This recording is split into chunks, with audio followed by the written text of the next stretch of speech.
Up to about 20 years ago, Canada had a party, possibly the only one in the world, that was literally called the Progressive Conservative Party. And it existed as the centre-right party under, most recently, Mulroney and the short-lived Kim Campbell, I think was Prime Minister for 3 months and never actually got to speak in Parliament, unfortunately, and then imploded. And then there's about 20 years in which various figures, ending up with Stephen Harper, who became Prime Minister of Canada for 9 years, until defeated by a Liberal, Justin Trudeau, essentially reshaped Canadian conservatism. And I think it's more than symbolic that he took the word progressive out of the Conservative Party name in Canada and actually managed to win, one way or another, 3 elections in a row. The question I have for you, Bim, is, was someone like Stephen Harper in an Anglophone parliamentary system taking the right message about conservatism, that if you try and mix being progressive and being conservative, you'll just end up in a mush, and it's much better to just stick to something that actually tries to avoid that question of progressiveness in the first place? Is that the right lesson to take from the Canadian example, would you say? That's a fascinating question. How shall I answer it? So there are a couple of things here. The first is that I would argue, and I don't want to compare David Cameron and Stephen Harper because I know much more about David Cameron than I know about Stephen Harper, but there was something about Cameron's leadership of the Conservative Party that was trying to do that, progressive conservatism. And I think that if David Cameron were doing a speech around 2008, 2009, somewhere like this, he may well have used the terms, I'm a progressive and I'm a conservative. Yeah. And the question is, why has that run out of road? And I think fundamentally, it's because if you take economic liberalism and social liberalism, the economic liberalism appeared to be less successful than we had thought in the 80s and 90s. Mm-hmm. And what that necessitated was a slight rebalancing over to a more balanced mixed economy. And so once that happened, there was then a chance to get the support, because of your economic policies, there was a chance to get the support of certain people who were also socially conservative. So almost to meet them halfway, the party then became a little bit more socially conservative. I use as an example of this, the gay marriage legislation put forward by David Cameron, which I wasn't in Parliament at the time, but I would have supported. If you think how controversial that was at the time, everybody's forgotten now, but it was an incredibly controversial thing to do, but ultimately was put through.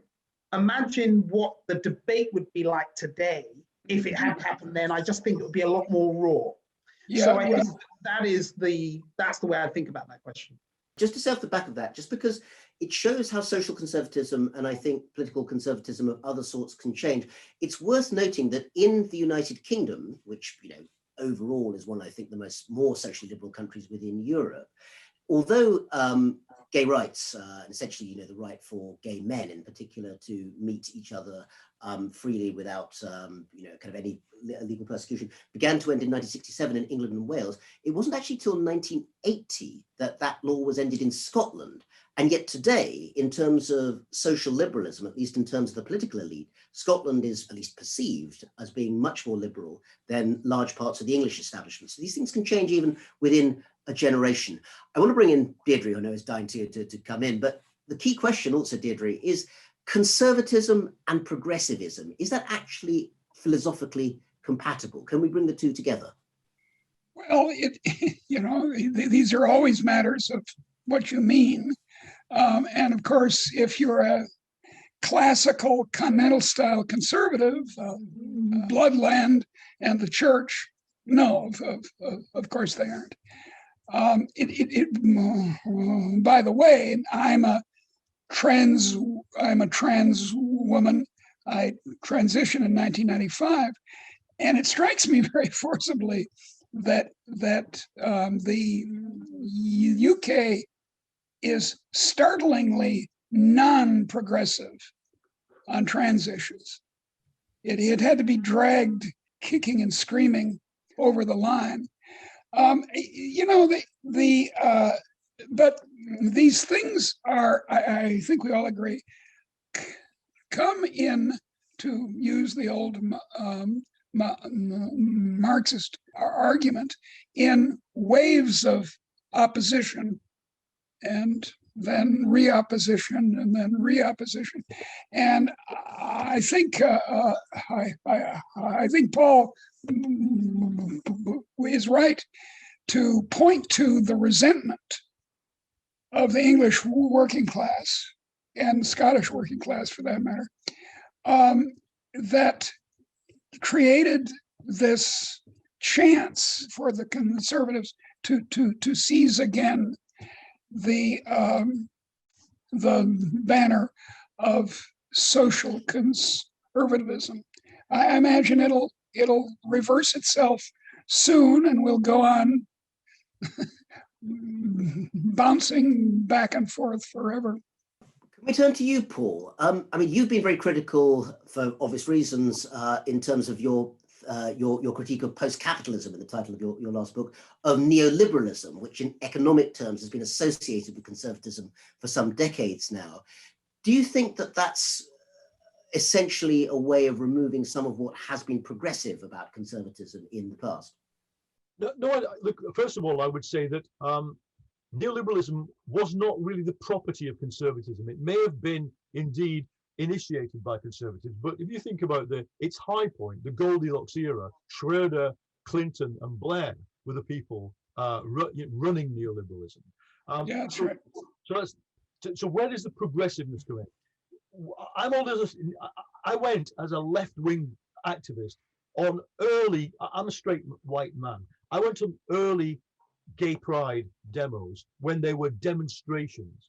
I of course was on the one where the miners turned up, the one that's depicted in the movie Pride. But before that, in the late 70s, gay pride was a political statement. If you can create a new consensus in which the left and right basically agree over the marketization of the economy, issues that were once highly systemically challenging, like gay rights, like even, for example, Scottish nationalism or Catalan nationalism, can now be absorbed into what we think of. Progressiveness can be accepted, I think, by mainstream conservatism.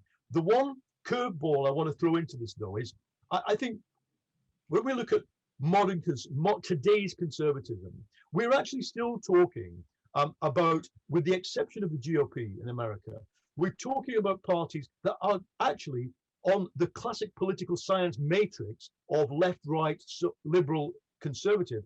They're quite centrist. Yeah. The difference is, to their right, there is a radicalization.